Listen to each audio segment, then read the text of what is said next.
Pardon my sniffling. All right. So, sorry. What's your lesson going to be about tomorrow? Okay, so tomorrow's lesson is going to have the 4 components that I've been working on. Okay. Word work, fluency, comprehension, and writing. For word work, we are going to continue with the ch sound that we started today. This is something I've noticed that Kelsey's been having problems with throughout tutoring, so I figured I would use the last week to try and help her out with it. Okay. So we're going to review the sound in the beginning using sound and picture cards. And then I have a sound symbol book from Reading A to Z that we'll read through together. And then she's going to practice on the Starfall game on the computer today. So we're still just working on introducing it. Right. So for fluency, we're going to continue our Reader's Theater script that was introduced today and practice our lines. Comprehension, we are still working on visualizing. This time it's going to be with a read aloud called The Tree. It has a lot to do with nature, so a lot of things she can visualize. That's good. And then she's going to use a graphic organizer to show how her visualizations change throughout the story. And then writing, she's going to have a writing conference with me about her draft that she just finished today of her story. And then I'm going to put chart paper up and put boxes with the 5 senses. And we're going to, break down her story and find places where she could add more sensory details. And we will chart them on the chart and then go back and add them into her story, and that connects back in with her comprehension as well. Okay. So. All right. Sounds good. So why do you think these things are good to do at this time, like the ch sound? How did you notice that she was having trouble with the ch sound? Well, basically just through some of the book that she was reading, she would just misread it, or a lot of times she would just stare at it and kind of look at me and wait for me to make the sound for her. And it was also in one of our word sorts that we did. There was a word that had the beginning sound of ch, and she could never get it right. So just basically based off observation. Right. And you're still continuing with the visualizing? Yeah, I figured since Kelsey has a lot of issues with retention that I would rather stick with one comprehension strategy and make sure that she's like owning it by the end of tutoring rather than skipping around to 3 different strategies that she's not really taking ownership of. So I figured I'll just stick with visualizing, and she's really starting to get it, so I wanted to make sure that by the time she leaves, she feels good about it. Right.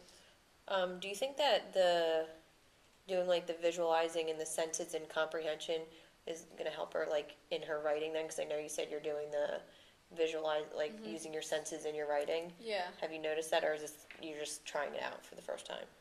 I haven't noticed it yet with her writing. She just finished her draft today, and I can already tell she doesn't like to go back and revise, so I think it's going to be a little bit of a struggle, but I'm hoping that if I bring in stuff that she does know from visualizing, that it'll make it a little bit easier.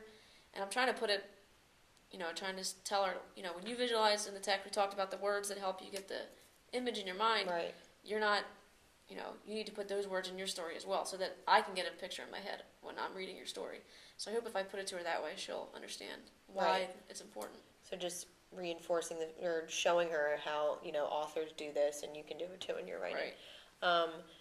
Now with the Reader's Theater, does she enjoy that? Is that something she likes, or? She liked it a lot today.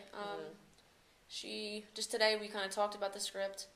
We picked parts, we highlighted our parts, and we ran through it once, and we actually taped ourselves doing it so that we're going to compare from today and then on Thursday. That's a good idea. Yeah. Okay, so how will you know if she's like understanding these things, like especially with the ch sound, if she's having problems, or the visualizing, like what will you see her doing? The goal with the ch sound would be hopefully by the end that when she sees this word in context, that she's able to decode the sound. Right. I think she'll be able to do it in isolation, but I'm hoping that by the end, if she comes across that blend in her reading, that she'll be able to remember the sound and read independently. So just basically I'm going to do some word sorts, some decodable text, and then also I'm going to do a read aloud where she has to hold up a pointer every time she hears the ch sound when I read aloud. Oh, that's a good idea. So you're doing like decodable text that she can read, because I know she has trouble with fluency in reading, but you do also do text that you read aloud to her. That are higher level that she can listen to, yeah. Okay. Do you have her do that for comprehension too? Like you read aloud to her so she can practice visualizing? Yeah, today I read a book that was, I think it was first grade. It reading level in the tree is first grade as well, so it's a little higher than where she is. But I mean, she does fine with listening to it and visualizing and talking about it and answering questions. So That's good. Okay, so I know you normally stick to this sequence word. What are you planning on doing that with this lesson too? yeah, pretty much. Yeah. Um, all right. So let's see. So last time, I guess I looked for um, wait time, right? Right. What do you want me to look for this time in your lesson? So I'm thinking for this time, I saw a chart in our book here about Okay. higher order thinking skills Okay. using Bloom's taxonomy. So I kind of liked how they set it up with the levels of questioning, the possible question clues, and then you write down the questions I asked and where they successfully answered. Okay. So it gives me a visual of, what kinds of questions am I asking, where should I work more on. Do you notice that, or do you feel like you're not asking her higher level thinking questions? Or Yeah, sometimes, especially because I don't want to challenge her? overwhelm her too much, I guess. Right. So, but I know I should be pushing her to answer this or think about those kind of questions. So, Right. Okay.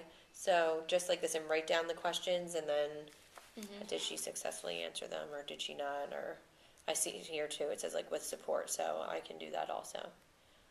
All right. Well, that sounds good. All right. So I will use this chart, and we're for your lesson for tomorrow. Yep. All right. And then we'll meet back to talk about it. okay, sounds good. Sounds good.